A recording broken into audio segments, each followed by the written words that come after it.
Sí, buenas tardes, doctor Bellera, ¿nos escucha? Hola, buenas tardes, ¿cómo están? Sí, gracias. Te oigo perfectamente.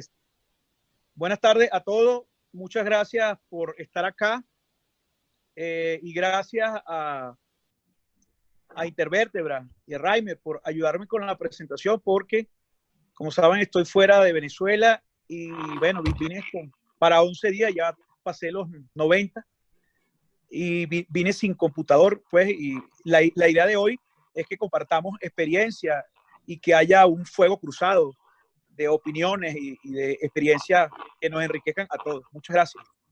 Gracias, gracias a usted, doctor. De verdad que esto es algo que nos emociona muchísimo. En Intervértebra siempre estamos dispuestos a todo este tipo de actividad, de interacción, de crecimiento, porque siempre en cada actividad nos llevamos cosas buenas. Estamos seguros que hoy será así. Doctor, mientras lo escuchaba, sentía un pequeño ruido allí. No sé si soy yo en mi computadora, no sé si alguien más lo escucha, no sé si será por allá su micrófono, no sé si puede volver Yo, a... oigo yo te oigo perfectamente. No sé si ustedes me oyen a mí bien.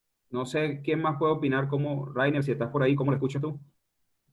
Bueno, te habla el doctor Anderis, te estoy escuchando bien y bastante bien, Fernando. Saludos, mi hermano, Dios te bendiga. Saludos, hermano. Antonio, gracias. Sí, Juan, se escucha perfectamente. La Ok, doctora bueno, Floricel dice que entonces, se oye bien. sí.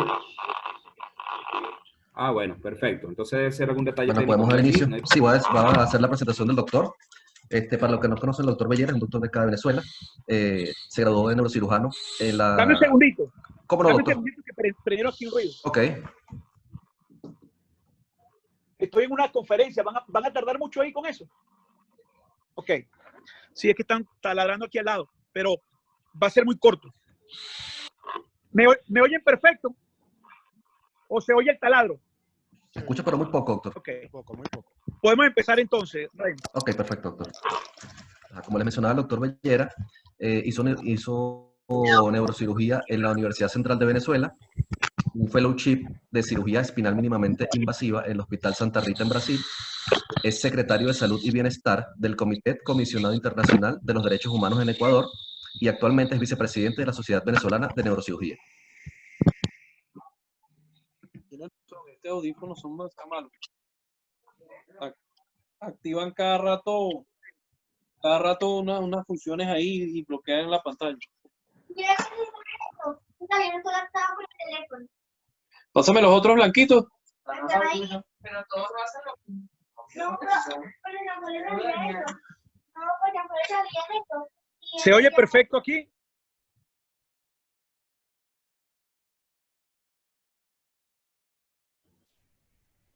Sí, yo lo escucho, ahora sí lo escucho mejor.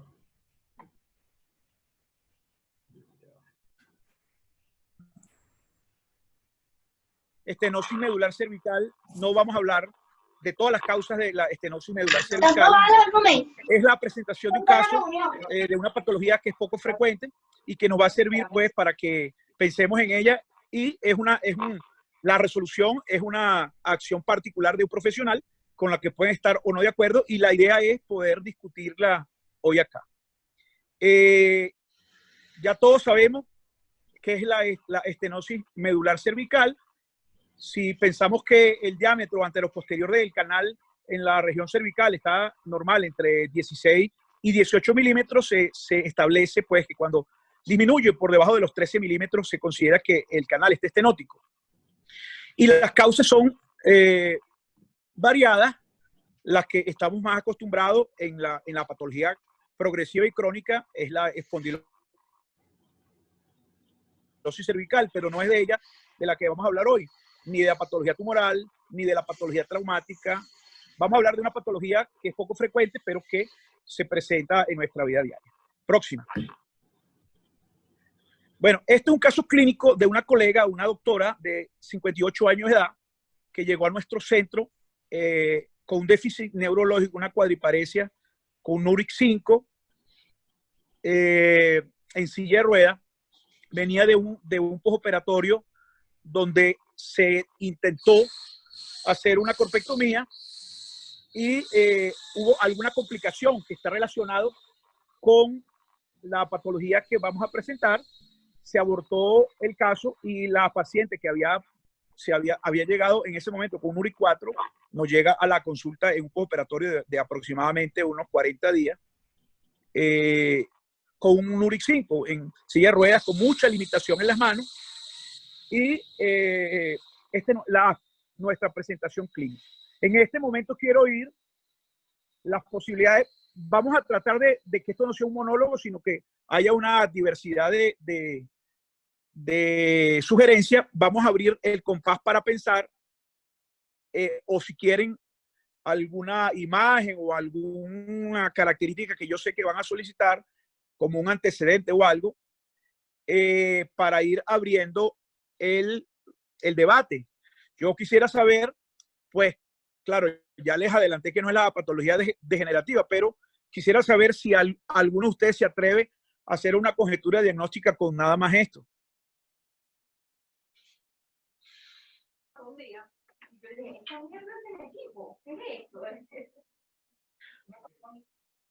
Próxima.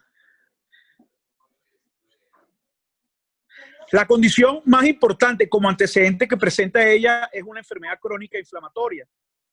Presenta una espondilitis anquilosante. En este momento, entonces, voy a preguntar, bueno, el doctor Jostran de UCEMI Ecuador habla de iatrogenia, que hay una complicación en la primera cirugía, pero es que ya ella había entrado con una condición de un déficit neurológico a esa cirugía, Juan Carlos. Entonces, hubo alguna complicación que empeoró el cuadro, pero ya había una causa, una causa mórbida que la llevó a ese acto quirúrgico. Entonces, yo quisiera en este momento, si alguien puede lanzar con un paciente de 58 años de edad en una condición reumática que genere una disminución del diámetro anteroposterior del canal, una estenosis medular cervical, si hay alguna conjetura diagnóstica en este momento.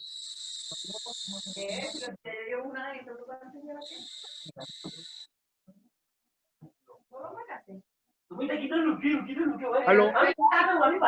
Sí, te escuchamos, pero te estamos analizando. Ok. Profesor, cuando hablamos que tiene un Nuric 5, ¿qué nivel neurológico? Saludos. ¿Qué nivel neurológico presenta la paciente? ¿Tiene alteración del miotoma de C4? Desde C4, correcto. Sí, tiene un nivel neurológico en C4. Paciente reumático pendiente con el panus odontoideo, que es muy frecuente. Hay que revisar siempre el superior. Muy bien. Esa es la primera condición en el que podríamos pensar, porque el panus reumatoideo acompaña con muchísima frecuencia los pacientes con artritis reumatoidea. Pero tú hiciste una pregunta que es muy localizadora. ¿Dónde está el nivel neurológico? El nivel neurológico está por debajo de C2. El panus reumatoideo es una sinovitis crónica que se establece en la unión C1-C2. Entonces, el déficit está un poco más abajo como para pensar en el panus, pero es una condición a la que cualquiera de nosotros tomaría como primer lugar, como causa patológica en este déficit. ¿Hay alguna otra conjetura diagnóstica?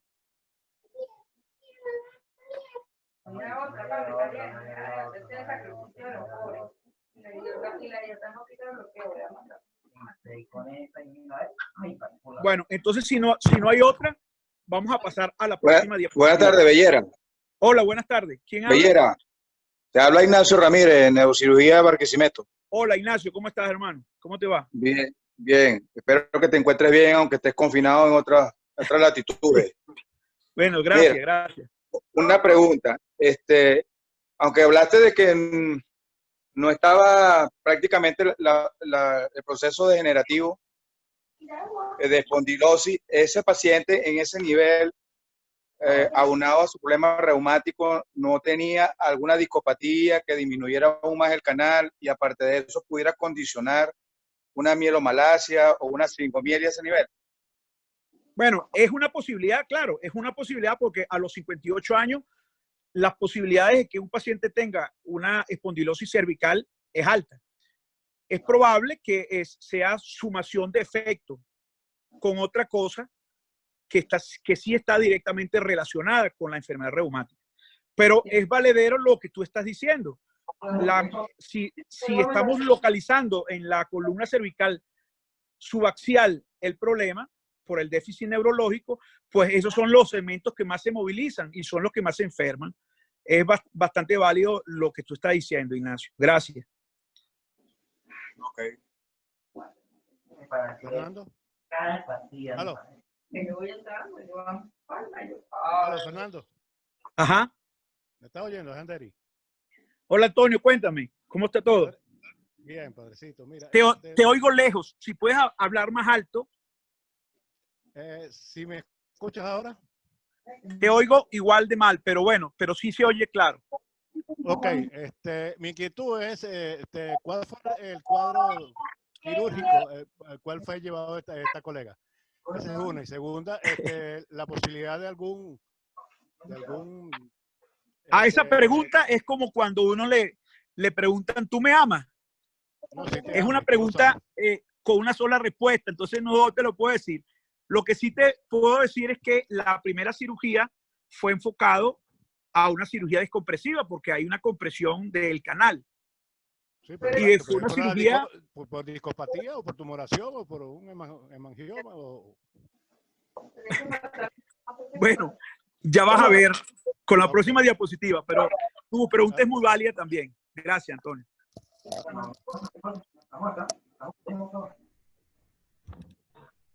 Entonces, si no hay otra conjetura, podemos pasar la próxima diapositiva.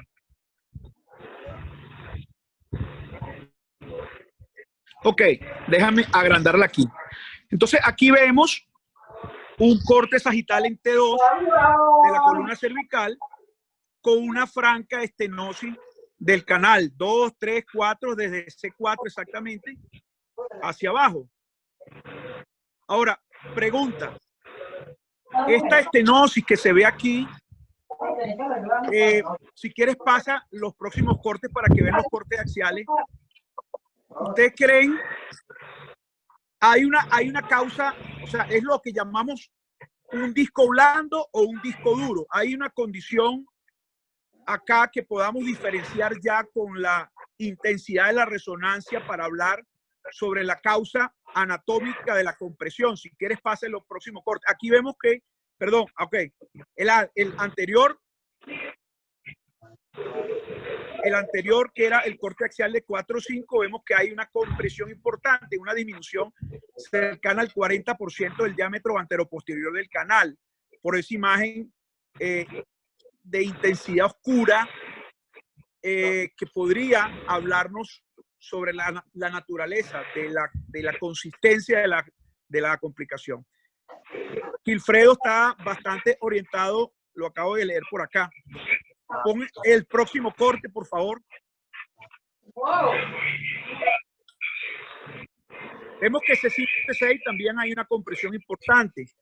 Hay una compresión aproximadamente igual, como el 40 y tantos % del diámetro anteroposterior y con la misma intensidad de la compresión. Pasa la próxima, por favor.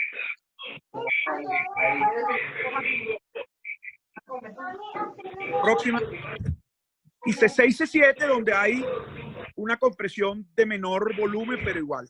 Con esta resonancia magnética, corte axial en T2 y corte sagital en T2, y vemos esa importante compresión anterior sobre la médula cervical C4, C6, C7.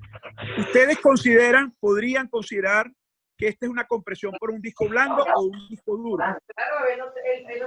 Es decir, por una hernia discal o una espondilosis o una compresión por un disco duro, un disco calcificado. Hola, Fernando. Fernando. Ajá, Víctor.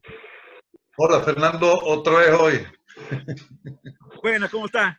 Bien, fíjate, aparte del antecedente reumático que tú bien hiciste referencia, también uno pudiera presumir que hay un evento degenerativo progresivo, porque la imagen en T2 con esas características nos habla de un disco duro, Y un disco duro seguramente está acompañado de un ligamento común vertebral osificado.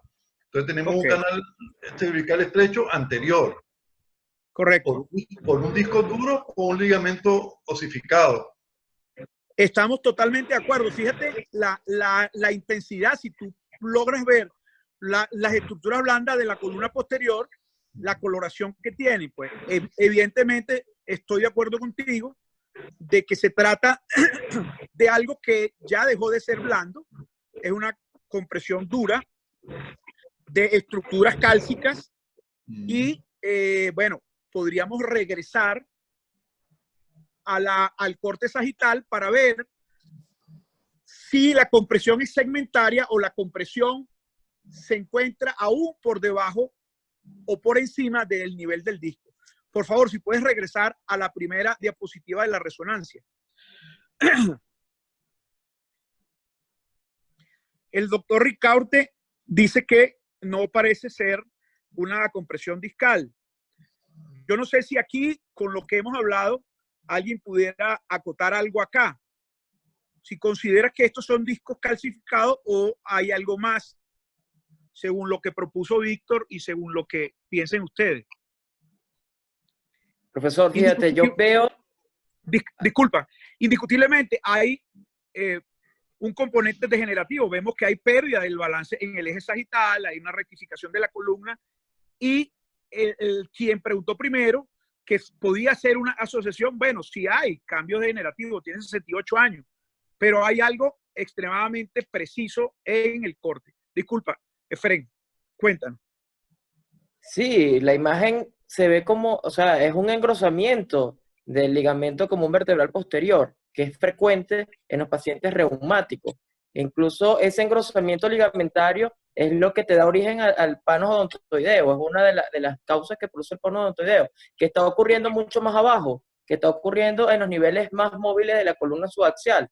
Entonces, obviamente es un tejido fibroso que va hacia la osificación. Correcto.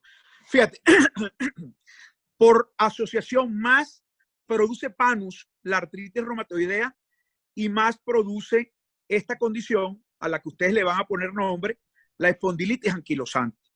Entonces, hasta ahora tenemos un paciente que tiene un déficit neurológico con una estenosis importante del canal en su diámetro anteroposterior, sobre todo por estructuras anteriores, que hay quienes piensan que es una osificación del ligamento y hay otros que han escrito que probablemente sea unos discos duros. Sin embargo, aquí en la imagen podemos ver cómo no está circunscrito la compresión a las estructuras de los discos, sino que la imagen se prolonga incluso por detrás de los cuerpos vertebrales. Yo creo que eso es significativo para el diagnóstico, porque eso que esté ahí, que ya muchos saben que está mucho más allá de lo que corresponde a su relación anatómica con el anillo, con el disco, está por detrás del cuerpo vertebral.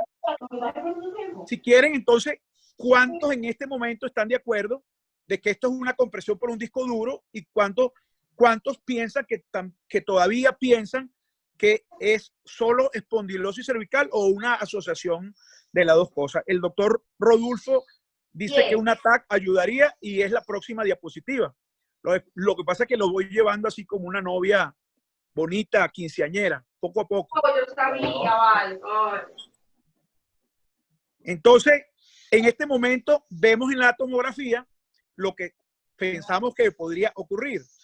Vemos en el corte sagital de la tomografía que incluso por delante y por detrás, o sea, el ligamento sagital común anterior, hay unos osteofitos, eso es propio de la espondilosis, pero por la espondilitis también podemos ver, incluso hemos visto un ligamento anterior nacarado completamente, una osificación que produce esas terribles deformidades en los pacientes reumáticos con espondilitis.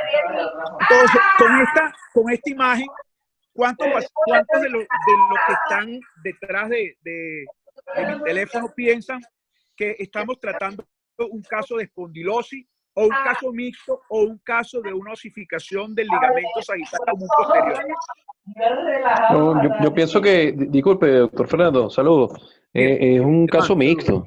Yo pienso que debe ser un caso mixto y además basado en la experiencia de este tipo de pacientes, con discopatía, la osificación está tanto por delante como por detrás del cuerpo.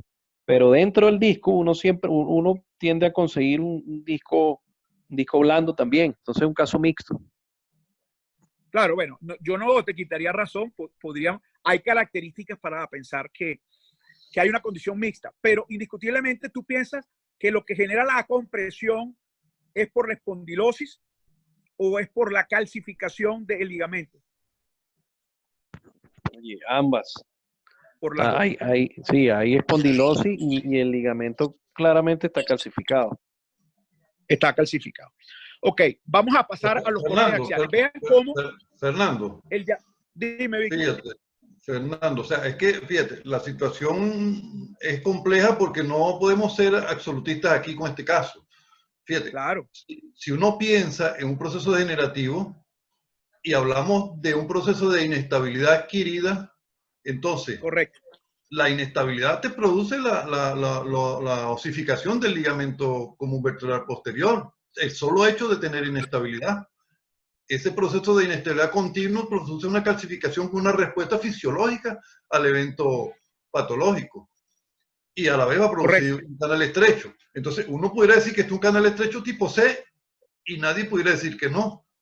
Pero sin dejar por fuera el proceso reumático, sin dejar por fuera el disco, porque el disco posiblemente enfermó antes, produjo la inestabilidad, la columna está en cifosis, está en desbalance, hay un desequilibrio, hay una inestabilidad que se está defendiendo, produciendo una calcificación del ligamento común vertebral posterior. O sea, es complejo el caso, pero es un evento continuo de uno y otro. Sí, es bastante probable que no podamos trazar la línea donde en un paciente que responde inmunológicamente exagerada, como son los pacientes reumáticos, a un proceso de inestabilidad o a un proceso de degeneración del disco que tenga una respuesta inflamatoria exagerada. Esa línea es imposible trazarla desde cuándo fue y hasta dónde fue, pero el resultado es el mismo. Tenemos una compresión importante en un paciente con predisposición para hacer una osificación del ligamento, porque por lo general en la espondilosis vemos los llamados osteofitos, pero que se circunscriben a las relaciones o a las vecindades anatómicas del disco. Pocas veces vemos tanta calcificación por detrás del cuerpo vertebral. Pero estoy de acuerdo contigo, Víctor. Es probable que una cosa llevó a la otra. La inestabilidad estimula por micromovimiento a la inflamación, a una respuesta inflamatoria en el ligamento, sobre todo en los segmentos más móviles, que son los segmentos que estamos viendo, que sufren más de hipermovilidad, más de desgaste, y son los que estimulan más en un paciente reumático a la formación de una calcificación como esta. O sea, tiene mucho valor la discusión diagnóstica del problema, pero no está en nuestras manos decir desde cuándo o no pasó una cosa u otra. Lo que sí sabemos es que es un paciente con predisposición, porque muchos de nuestros pacientes que no son reumáticos probablemente no van a hacer una respuesta tan exagerada en esa condición de compensación que está generando la inestabilidad en cuanto a la hipertrofia y en este caso osificación del ligamento. Me salí.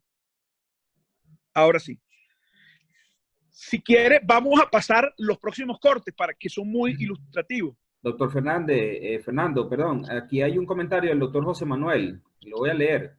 Dice que al invertir la columna cervical, el ligamento cervical común posterior se distiende y cicatriza calcificándose, respondiendo exageradamente, comprimiendo la médula. Sí, claro.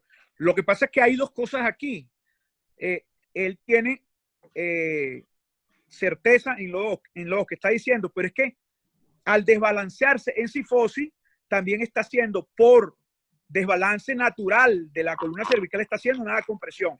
Entonces tenemos un paciente que está desbalanceado y en cifosis produce más estenosis, y en esa cifosis produjo la elongación del ligamento, pero en un paciente con predisposición inflamatoria es cuando él da esta respuesta compensatoria que produce esta calcificación.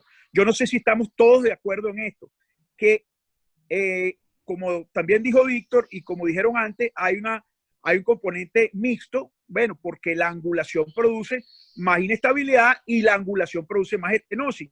Y las dos cosas producen estímulo en un paciente con una patología crónica inflamatoria para que se genere esta gran masa ósea en el ligamento. Perfecto. No sé si alguien más tiene algún comentario antes de avanzar. Muy buenas tardes. Buenas tardes, doctor Johnny Paraco. Bienvenido. Buenas tardes. Hola, Johnny, ¿cómo estás? Muy bien. Fernando, la anamnesis de ese paciente, por casualidad... No, te oigo muy bien. Creo que tiene un perro ahí cerca. Sí.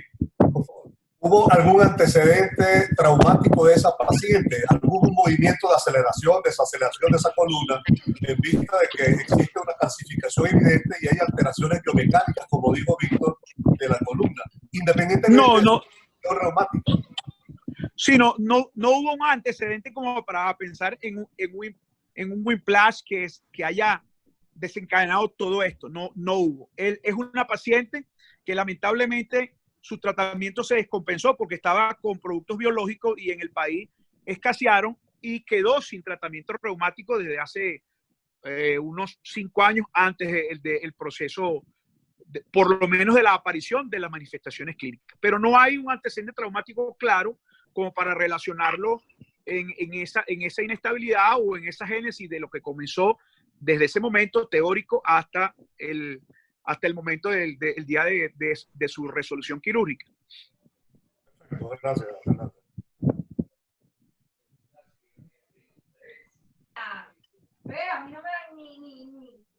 Ok. Es momento para saber qué pasó. Ajá.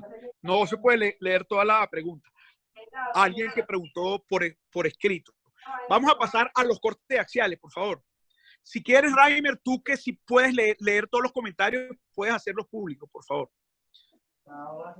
Entonces vemos aquí los cortes axiales donde a nivel del disco y un poco más abajo hay la presencia de osificación, de calcificación, que se insinúan notablemente y de forma peligrosa contra la porción anterior del canal y por ende de las estructuras medulares. Si quieres, si hay algún comentario con esta tomografía.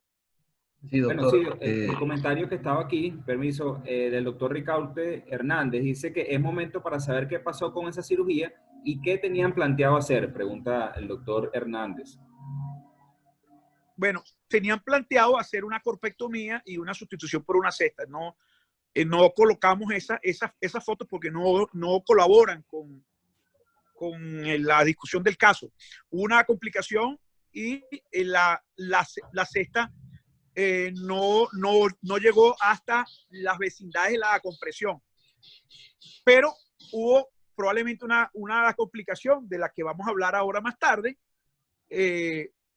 donde está muy relacionada con este acto quirúrgico, que probablemente fue lo que hizo que abortaran el plan. Después de esta cirugía, ella pasa de un URIC 4 a un URIC 5, a la silla de ruedas. Y estas son las fotos antes de la primera cirugía, evidentemente. Las fotos después de la cirugía no distan mucho de esta condición, solamente que se ve la cesta adelantada en el tercio anterior del cuerpo vertebral. Próxima.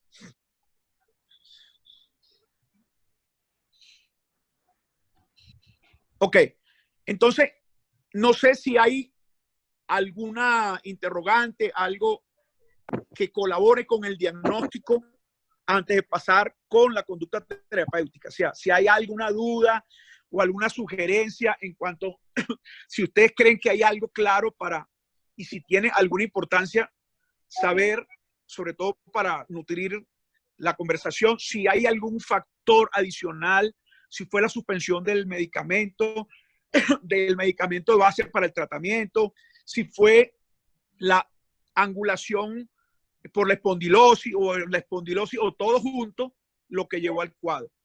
No sé si hay alguien que quiera aportar algo más.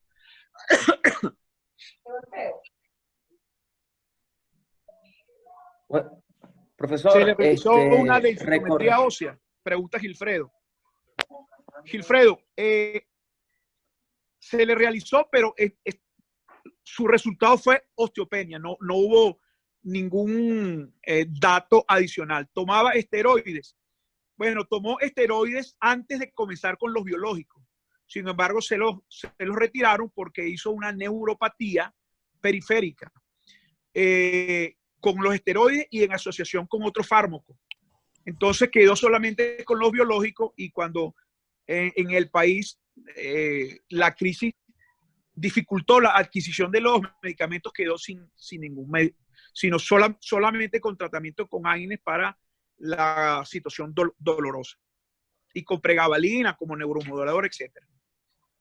Perfecto. Aquí preguntan también la edad del paciente, doctor. Creo que nos comentó que tiene como 58 para el momento de la cirugía. Ella tiene ya como 4 años de posoperado. Para el momento de la cirugía tenía 58 años. Ok, perfecto. Quiero que el servicio vuelva a entrar. Hay varios comentarios donde se inclinan por una fisiopatología, creo que lo leí, fisiopatología mixta, ¿no? Por las dos tendencias, de la osificación del ligamento y la espondilolistesis. Dicen que la fisiopatología es mixta. Hay varios comentarios así de ese tipo donde apoyan. Sí, bueno, cuando discriminamos la conversación hasta este punto, yo pienso que todos creemos que hay la asociación de factores mixtos, porque la angulación per se, la cifosis, disminuye el diámetro anteroposterior. Entonces, hay una condición mixta en cuanto hay un proceso degenerativo, espondilósico, y hay un proceso inflamatorio crónico, y la sumación de las dos cosas hacen que el diámetro del canal sea severamente estenótico. Yo estoy de acuerdo con esa proposición. Sí, son varios los que opinan así. El doctor José Manuel dice que si puede colocar nuevamente la imagen sagital en T2. Bueno, eso es contigo. Yo aquí sí. Jaime, tú lo manejas allí. Ok. Sagital en T2 de la resonancia, por favor. Anterior. Donde están C4, C5, C5, C6, C6, C7. Esa es una, ese es C5, C6, que, ahí empieza.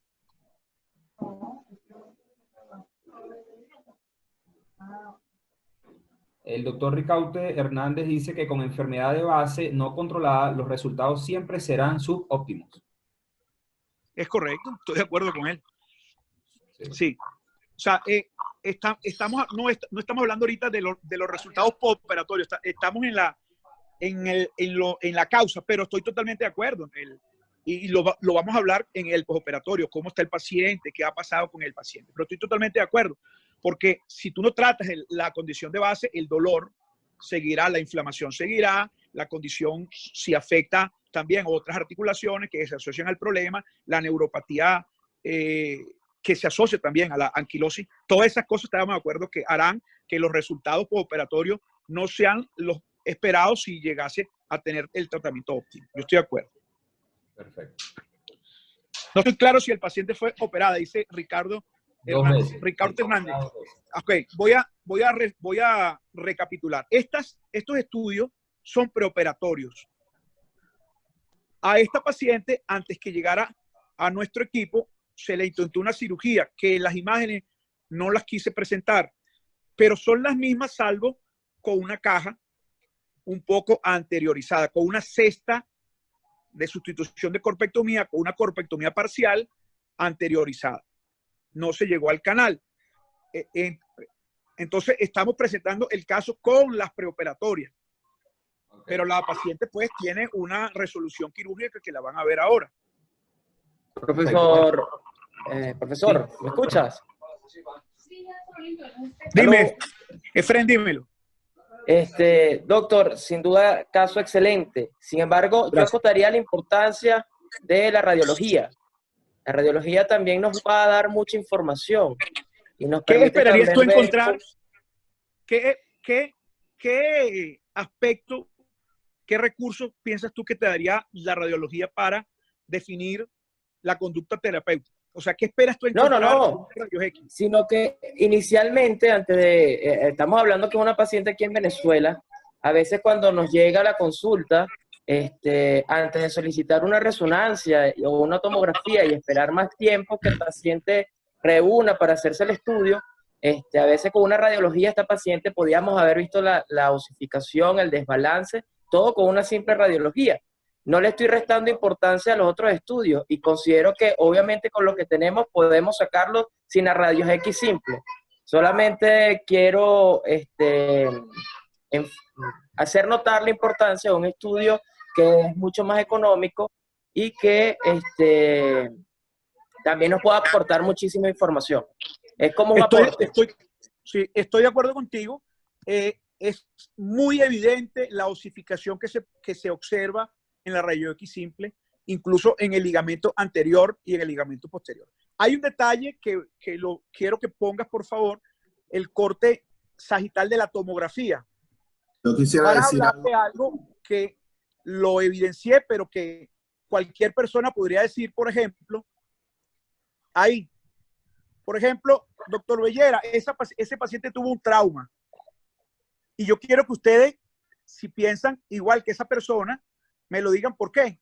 Y se ve bastante bien, a pesar de que no tuvo un trauma, pero cualquier persona podría decir, ahí hay una condición que me hace pensar que ese paciente tiene un trauma y usted me está engañando, doctor. ¿Cuál es? El doctor Gifredo iba a decir algo. Sí, se ve que no todo el ligamento está osificado. Todo el ligamento no está osificado. No, es que como vamos a ver al final en las conclusiones, hay 4 tipos de osificación del ligamento. Esta es una osificación mixta. Hay la osificación segmentaria, la osificación uniforme, o sea, ya vamos a hablar de eso al final como conclusión, pero indiscutiblemente todo el ligamento no está calcificado, porque no en todas las presentaciones todo el ligamento está calcificado. Pero a la pregunta que hice, medio detectivesca, ¿qué me hace suponer a mí que alguien de ustedes diga, usted me engañó, doctor, porque ahí hay una evidencia clara de que ese paciente tuvo un trauma? Fernando, te habla Ignacio Ramírez otra vez. Hola, Ignacio, cuéntame. Mira, a mí me llamó la atención en el cuerpo del C4, en el muro posterior, que inicialmente pensé que había, antes de que pusieran la tomografía axial, el corte axial, de que pudiera haber un trazo de fractura en esa zona. Exactamente. Le has pegado al 100. Hay una fractura del osteofito. Ajá. Cualquier persona podría decir, usted me está engañando, doctor, porque se fracturó el osteofito. Eso es una condición de evidencia traumática en una... Claro, también podría decir, es que todavía es un trazo discontinuo, no se ha pegado. Pero cualquier persona de ustedes podría decir que la fractura del osteofito habla de que ese paciente tuvo un movimiento en sentido anteroposterior de la columna como respuesta al trauma. Y yo les digo que no tuvo trauma, pero que tienen razón, porque esa es una evidencia a la que hay que pensar cuando vemos a una fractura de la osificación o una fractura del osteofito. Yo no sé si están de acuerdo conmigo. Doctor, yo lo interpreto como señal de inestabilidad. O sea, que acuérdate que la osificación es respuesta a la inestabilidad y todavía está buscando estabilizarse el segmento y por eso hay una respuesta exagerada junto con el antecedente de la paciente. Obviamente no ha logrado el cometido y esa imagen es señal de inestabilidad. No yo estoy de acuerdo considero contigo sí, yo estoy de acuerdo contigo que todavía no se ha pegado en ese segmento, pero solamente como un dato para las personas que podrían decir que ese osteofito se fracturó, es solamente un dato pues para ahondar un poco más y enriquecer la discusión. Pero yo creo, Fernando, porque estoy seguro que no tuvo un trauma, que estoy de acuerdo contigo, que el trazo es discontinuo porque aún ese segmento tiene micromovilidad y todavía no se ha fusionado totalmente. Estoy de acuerdo contigo. ¿Hay alguna otra, algún dato que quieran aportar o alguna pregunta? El otro gesto imagenológico es la inversión de la lordosis. Es correcto. De eso hablamos como componente mixto aportado por la patología degenerativa sumado a la inflamatoria. Es correcto. La inversión de la lordosis produce biomecánicamente estenosis y nos habla de que hay un proceso degenerativo que tiene una influencia sobre o en la génesis o en la iniciación o en el recrudecimiento de las manifestaciones clínicas y del proceso inflamatorio. Doctor, Entonces, buenas noches. Buenas noches. ¿Quién Doctor, habla? podría... Gilfredo, por aquí, Alfredo, ¿cómo estás? ¿Cómo está? Doctor, podría ponerla, yo quería hacer una con respecto a esta imagen y a la anterior, la sagital de resonancia. Porque no estoy de acuerdo en muchas cosas con respecto a cómo se está enfocando el caso. No, perfecto. Para eso estamos aquí, Gilfredo. Cuéntanos.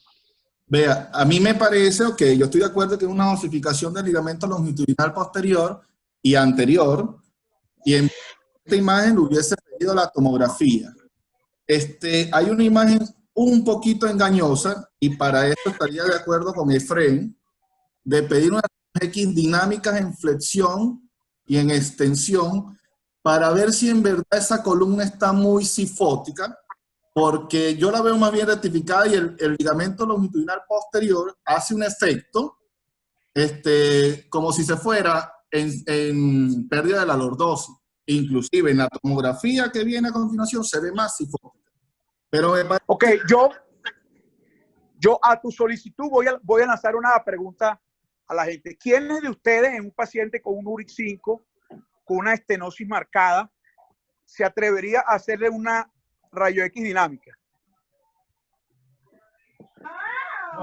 No, nadie. Yo no me atrevo. Gilfredo, yo creo que un paciente, estando inestable o no, o sea, desde el punto de vista del foco del problema, y con una estenosis que supera casi el 45%, yo creo que es muy riesgoso hacer un movimiento de ese cuello, sobre todo cuando viene de un postoperatorio donde hubo una lesión medular que empeoró las manifestaciones clínicas. O sea, ¿qué tratas tú de conseguir con una rayo X dinámica? O sea, ¿qué aporte esperas tú conseguir con ese estudio? O sea, ¿cambiaría en algo nuestra conducta terapéutica o nuestra aproximación diagnóstica ese estudio? Sí, pienso yo porque yo decidiría entre los dos criterios, entre las dos técnicas quirúrgicas que yo aplicaría en este caso. Okay. Yo a ver si, a pesar de que no me parece tampoco, vamos a suponer que esté en pérdida de la lordosis, inclusive en cifosis. No la veo todavía en grado, la cifosis. Pero aunque sea un poco pasiva, yo trataría de hacerle una rayos X para ver la movilidad. Aunque veo que la paciente es como esa, porque se ve un panículo adiposo bien exagerado a nivel cervical, ¿no? Pero mi duda es para decidir la técnica quirúrgica. Ok, o sea, permiso, doctor, dame un segundito. Gilfredo, fíjate lo siguiente. Ya la presencia de déficit neurológico te habla de inestabilidad, ¿ok? Lo otro es que si tú miras el estudio, la tomografía, te puedes dar cuenta, si tomas como punto de referencia el implante inferior de C2 y el borde inferior de C7 y haces la medición de la lordosis, te vas a dar cuenta que está invertida, o sea, está en cifosis, ni siquiera está rectificada. ¿Ok? Recuerda, el valor normal de la lordosis cervical está entre 40 y 60 grados. Y aquí está más o menos en menos 2 grados. Está en cifosis. Aparte del efecto masa que tiene que hace la osificación del ligamento. Claro. Pero la posición, otra cosa, en esta sí se ve, estoy de acuerdo contigo, Efraín. En este estudio sí se ve sí específicamente como está diciendo, pero en el otro no hay que dudar. Fíjate algo. Inestabilidad. La ventaja que yo tengo con la radiología, Wilfredo, escúchame, la ventaja que sí tengo con la radiología es que se la puedo hacer a la paciente en parada, ¿me entiendes? Eso sí es una diferencia importante, porque tanto la tomografía como la resonancia hago con el paciente en decúbito, mientras que la columna no se me va a comportar igual en bipedestación. Y yo le puedo pedir a ella, no una rayos X dinámica, yo tampoco se la fuese pedido, pero sí una rayos X en bipedestación para ver cómo se me está comportando. Y obviamente yo voy a ver que hay una inestabilidad, porque hay un cambio importante. Va a haber un cambio, un comportamiento muy diferente y se me va a ir más en cifosis Ahora, cuando la paciente está en bipedestación. ahora, lo que pasa es que la enfermedad de base de la paciente le está causando la osificación de los ligamentos. Pero si ven la resonancia, o sea, los discos están todos negros, chévere, pero ¿qué otra cosa?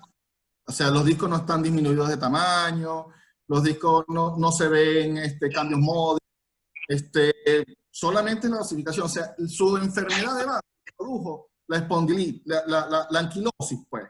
O sea, aquí no me parece que fuera causa discal lo que causa la anquilosis. No sé si me explico.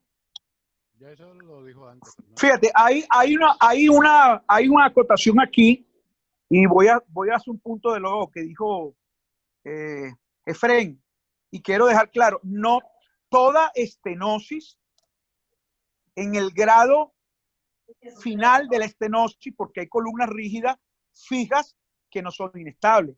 Las podrá haber llevado la inestabilidad a esa condición, pero corrigiendo un poco lo que dice Efrén, que tiene déficit neurológico por la inestabilidad.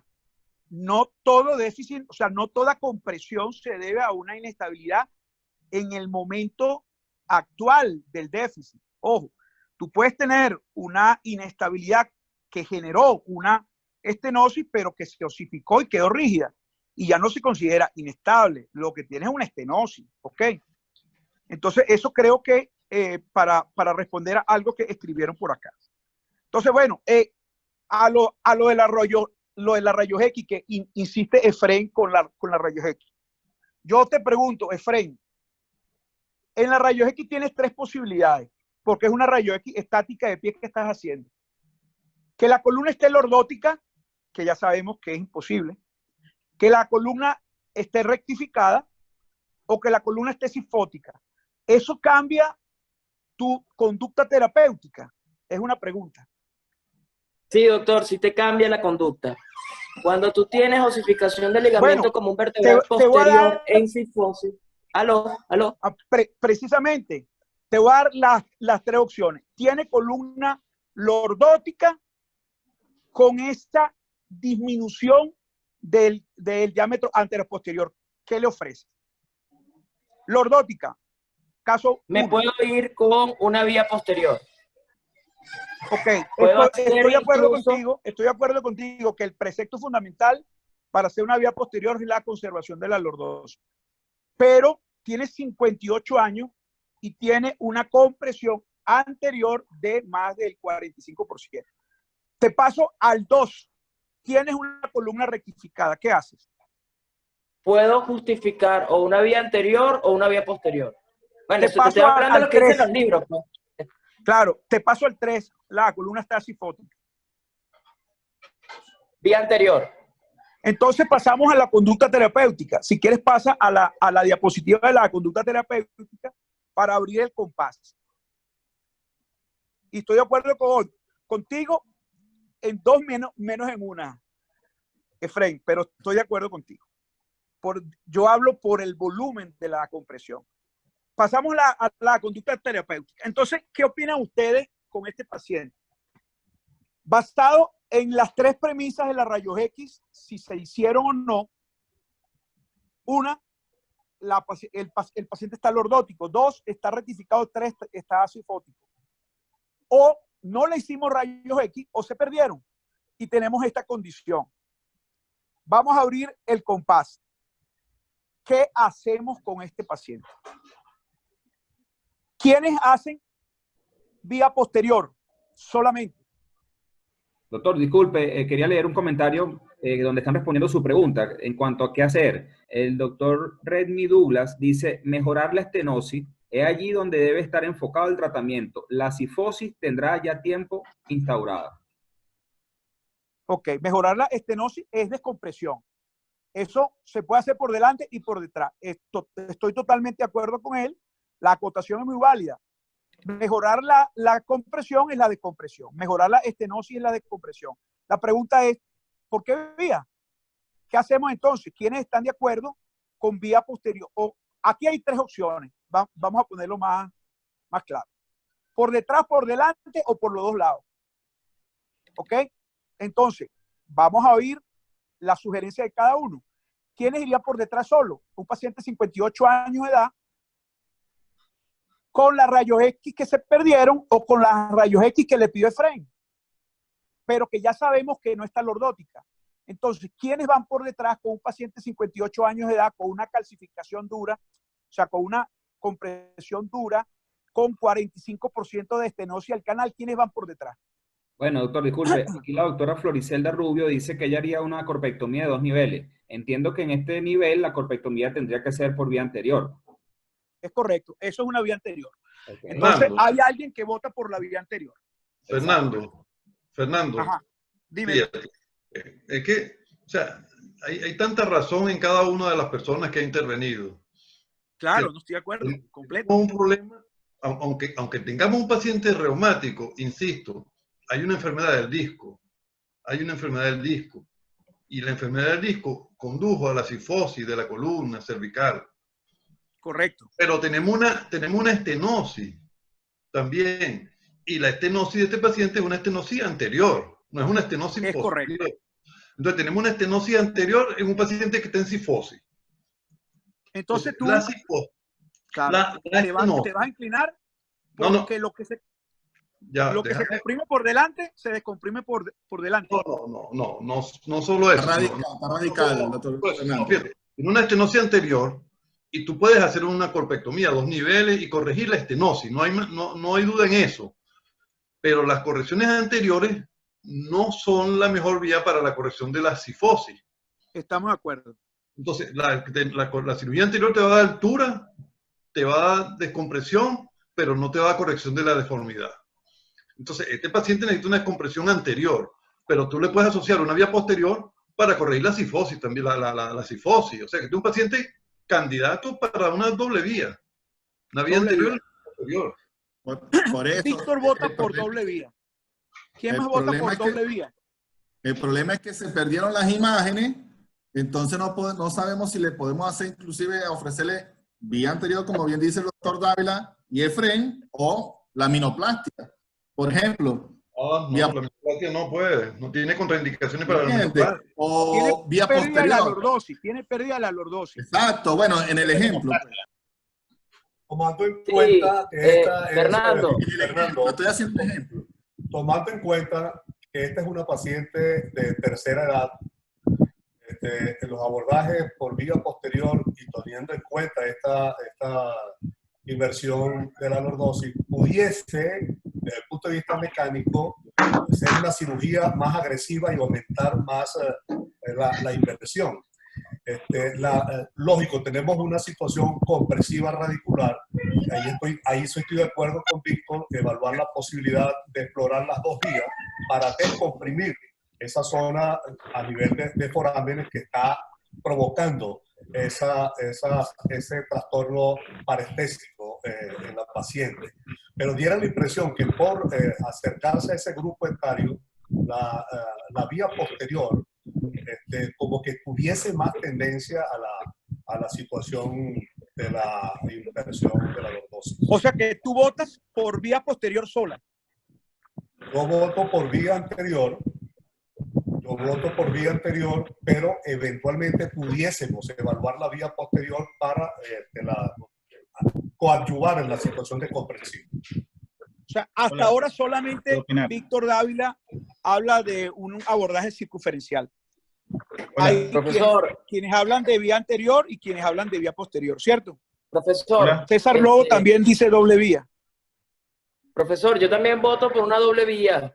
Esta paciente, e incluso cuando revisa la literatura, el fallo de pacientes con osificación de ligamento común vertebral posterior, los chinos, ahorita han publicado, el año pasado publicaron mucho sobre osificación de ligamento común vertebral posterior y las complicaciones, y entre ellas estaba el fallo biomecánico, porque siempre tomábamos en cuenta solamente el tema de la compresión y no tomábamos en cuenta el balance sagital.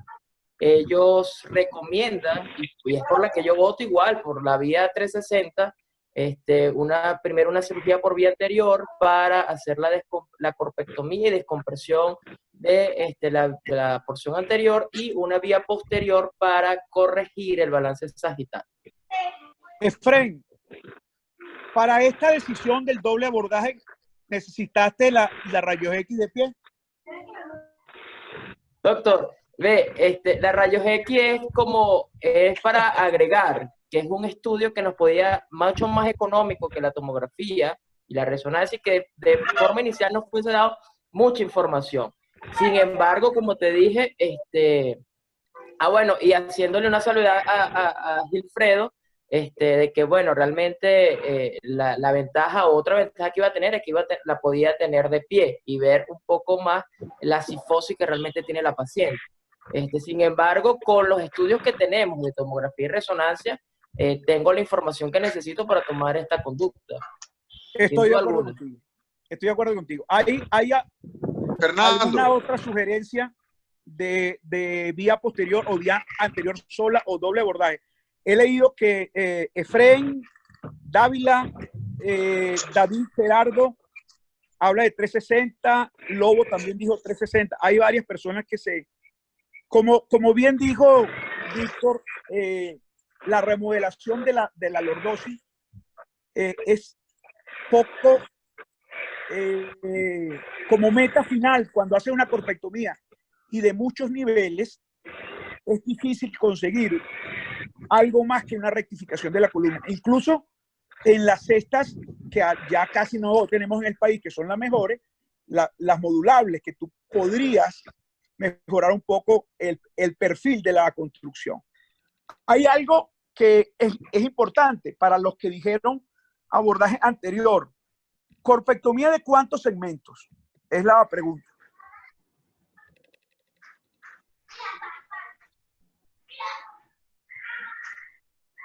¿Aló? 3 segmentos, dice Ricardo. César dice 3 segmentos. Víctor, ¿cuántos segmentos? 3 segmentos, dice Nelson. Sí, 3 segmentos. Antonio dice 2 segmentos. Ok, yo estoy de acuerdo con todos, porque soy el moderador. Pero además, fui el que estuve ahí. Pues. Entonces, vamos a pasar para discutir. Ahora, una pregunta importante. Para los que hablan de doble abordaje, ¿qué hacen primero?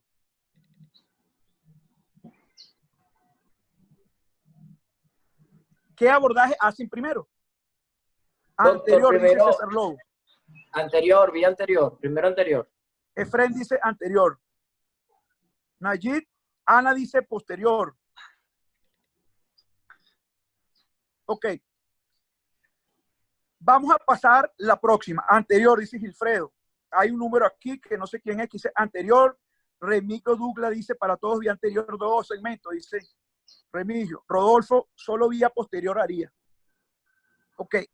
Vamos a pasar entonces a ver qué fue lo que hicimos.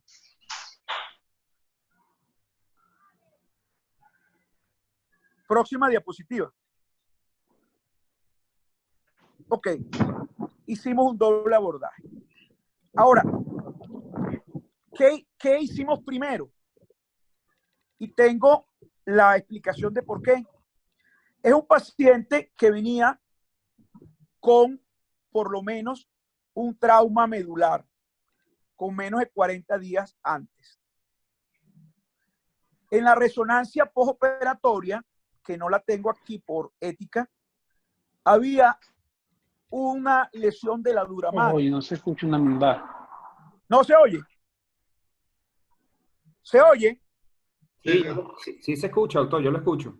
Ok, había una lesión de la No se dura madre. escucha. ¿Quién no lo escucha? No se escucha, no se escucha. Oh. Creo que es el doctor Nayib que nos está escuchando. Ya, listo, Entonces, listo. había una lesión de la dura madre, que es una complicación muy frecuente cuando tratas a un paciente con una descompresión anterior y para la que tienes que estar preparado. Una compresión anterior por una osificación del ligamento. Entonces, es un paciente que había empeorado su cuadro neurológico a casi paraplegia, a un URIC 5, una cuadriparesia importante en silla de ruedas. Entonces, yo prefería hacer primero la descompresiva posterior. Segundo, la descompresiva anterior y la reconstrucción de la columna anterior. Y tercero, la fijación posterior. Hice 3 tiempos. Eso a mí me dio un poco más de libertad y de seguridad para cuando fuera a hacer la descompresión en un paciente que teóricamente tenía una contusión medular postquirúrgica reciente, 40 días. Entonces hicimos una descompresión posterior, hicimos una corpectomía de 3 niveles, estoy de acuerdo con lo que dijeron 3 niveles, y si me equivoqué, sigo estando de acuerdo con ellos porque hicimos 3 niveles. Sustitución con una cesta, quisimos pusimos hueso dentro de la cesta, pensamos hacer un injerto de hueso suficientemente largo, pero quedó corto, lo que me obligó a picarlo y colocarlo dentro de la cesta, pero hicimos un 520, 540, no, 360 más 180, 540. Hicimos descompresión posterior, corpectomía anterior, sustitución con cesta, fijación anterior con cesta y placa, y para los que piensan que es necesaria una fijación posterior, sobre todo por el riesgo que tiene un paciente de un pull-out de la construcción, porque vas a tener 2 tornillos arriba y 2 tornillos abajo, porque no hay donde fijarlo en el tramo intermedio. Es una construcción muy larga. Entonces, ante las posibilidades de la migración de toda la construcción anterior, hicimos una fijación posterior a las masas laterales. La próxima, por favor.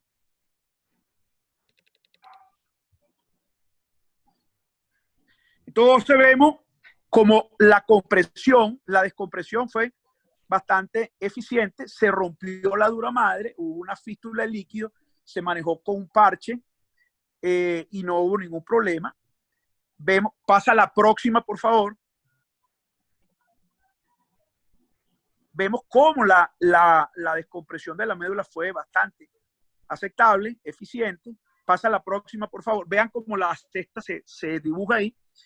Y esos son los 3 cortes axiales de los 3 niveles donde estaba comprometido. Pasa la próxima, por favor. Esta es la tomografía. Atrás en la cesta abajo quedó un poco anterior, tratando de dar algo más de lordosis. Pero está totalmente apoyada en el hueso abajo. La próxima, por favor. La próxima. Vemos como el canal quedó extremadamente amplio, bastante amplio. Se fijó desde C3 hasta, bueno, saquen la cuenta ustedes, hay una corpectomía de C4, C5 y C6, o sea, de C3 a C7.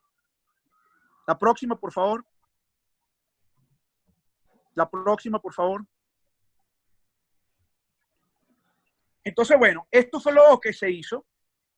Se hizo un abordaje de 3 tiempos, una laminectomía de 3 segmentos, se cambió el paciente hacia adelante, se hizo una corpectomía de 3 niveles, se hizo una descompresión hasta la dura madre, se reparó la fístula de líquido y el desgarro dural, y se hizo una fijación con placa desde C3 hasta C7, y posteriormente se hizo una fijación a las masas laterales.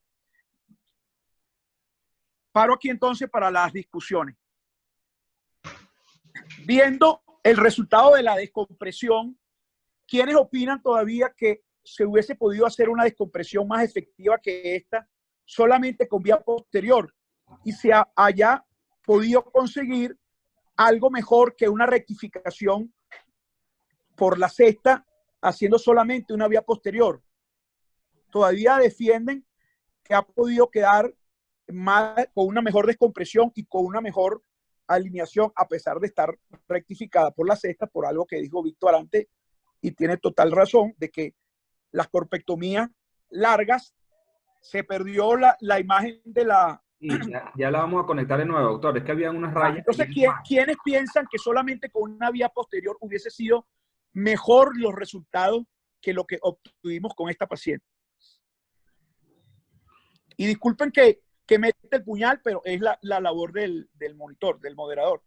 No, Fernando, indiscutiblemente esta era la elección de tratamiento, no hay otra. Pues. No hay otra si uno quiere conseguir buena descompresión y buena alineación. Lo único que yo diría es que sigue siendo 360. Sigue siendo 360. Porque no, claro, lo de pasar, inventé lo de 360 más el otro tiempo para, tú sabes. Porque el para sacar 360 capa, pero no estoy te de lo da acuerdo los contigo, tiempos. 360. Sí, los 360 no te lo da los tiempos, sino la artrodesis. Totalmente de acuerdo, totalmente de acuerdo. Ahora, tú hubieses ido indiscutiblemente con el antecedente del trauma de la cirugía anterior y hubieses ido también por delante primero o hubieses hecho un gesto parecido al mío, primero para un poco más de seguridad y por detrás. No, yo hubiese ido por el abordaje posterior inicialmente y hubiese tratado de tratar de conseguir la mayor lordosis posible por detrás, que cuando hiciera la colpectomía posiblemente me iba a ayudar más a corregir la deformidad. Siempre hubiese ido por detrás primero. Claro, o sea que tu posición es ir por detrás descompresiva y hacer fijación de una vez. Sí. Porque y las posibilidades de dar compresión con la barra la estarías perdiendo haciendo ese gesto. No, fíjate una cosa, ese sistema no está diseñado para darle compresión, ¿entiendes? Es un sistema para estabilizar, ¿entiendes? Sí, pero si acercas la barra, le vas a dar algún gesto de compresión a una cesta de 3 niveles. Pero no es la intención aquí darle compresión por la vía posterior, no la es, porque también puedes estenosar los forámenes, y no es la idea en este caso. No es la idea. ¿Tú consideras entonces que hubieses conseguido mejor lordosis si hubieses hecho fijación posterior primero? No sé si, no puedo asegurar que lo hubiese logrado, pero lo hubiese intentado. Perfecto. ¿Entiendes? Pero no estoy seguro que lo iba a lograr con esa clínica, con esa imagen que tú tenías de osificación, aunque la osificación está cementada, ¿me entiendes? Que me da algún margen de movilidad. Yo hubiese dado bastante lordosis a la barra, bueno, una lordosis fisiológica, y después con la colpectomía pudiera lograr un poquito más. Pero me parece que está excelente, o sea, me parece que la construcción está excelente y yo espero que los resultados sean tan buenos como la imagen. Bueno, vamos a hablar ahorita de eso. ¿Quiénes más están de acuerdo con lo que se hizo? ¿Quiénes hubiesen hecho menos? ¿Quiénes hubiesen hecho más? Profesor Bellera, de verdad, excelente caso. Creo tú sabes que tú eres el único que me llamas profesor. Me siento raro cuando me dices profesor. Bueno, Fernando, sin duda alguna, excelente resultado. Sí, también creo que fuese pensado como hiciste, por precaución irme primero por vía posterior y haciendo lo que dice el doctor Dávila en relación a primero fijar o él fuese fijado la vía posterior, tal vez lo fuese hecho. Recuerda que cuando fijas posterior, luego cuando haces distracción anterior, si lo pudieras hacer, lo que te va a dar es angulación, que se va a traducir un poquito más de lordosis, ayudado con las barras que ya pusiste. Pero sin duda los resultados que tuviste sé que se ven muy buenos y van a tener muy buenos resultados en el tiempo. Porque corregiste incluso la cifosis, fue rectificada nada más con una buena descompresión. Y decirte que al final tuviste que usar la radiología, ¿viste? Al final tuviste que poner la rayos X. No soy enemigo de la radiología. Mira, pero te aconsejaría que para la presentación del caso lo pongas al revés, la rayos X, ¿oíste? Sí, quedó para el otro lado, sí. Ajá, es lo único, pero de resto excelente caso y resolución. Gracias. Próxima. Fernando. Ajá. Te habla Ignacio de nuevo. Mira, hola, Ignacio. Con fines académicos, si nosotros enfocamos este caso en dos escenarios diferentes, porque así fue, primero llegó virgen a la primera cirugía con su estructura. No llegó virgen. Llegó con déficit, llegó con un uric. No, virgen desde el punto de vista de las imágenes que mostraste antes perfecto. La primera cirugía. Perfecto. Quizá la conducta hubiese sido igual, la mixta, por delante y por detrás, anterior y posterior, pero quizá se pudo haber conseguido mayor grado de lordosis. como te dije, tú una paciente que tú reinterveniste ya con ese cuadro, anatómicamente todo eso estaba modificado. Y eso quizás, pues, fue un elemento importante para decidir 3 tiempos de cirugía. Pues. Sí, claro, yo estoy de acuerdo contigo. Lo que pasa es que también hay que, lo que hemos venido hablando, mientras la construcción es más larga, la cesta es más larga y las posibilidades de dar lordosis son menores, pues, porque tienen un tubo recto. Lo que se me ocurrió fue colocarla abajo un poco, arriba un poco más atrás y abajo un poco más adelante para dar un poco de curva. Pero sin embargo sigue siendo un tubo recto. O sea, conseguir lordosis con una cesta de 3 niveles es complicado, pero yo estoy totalmente de acuerdo contigo, muy válida. Perfecto, muchas gracias, pues. Entonces, bueno, los resultados fueron estos, ¿no? El paciente mejoró de un URIC 5 a un URIC 3 con rehabilitación. El paciente, sin embargo, tiene una neuropatía periférica. Ella había hecho ya una nefritis, un problema renal por el tratamiento, por la toxicidad, y por esa misma toxicidad ella tenía una neuropatía farmacológica.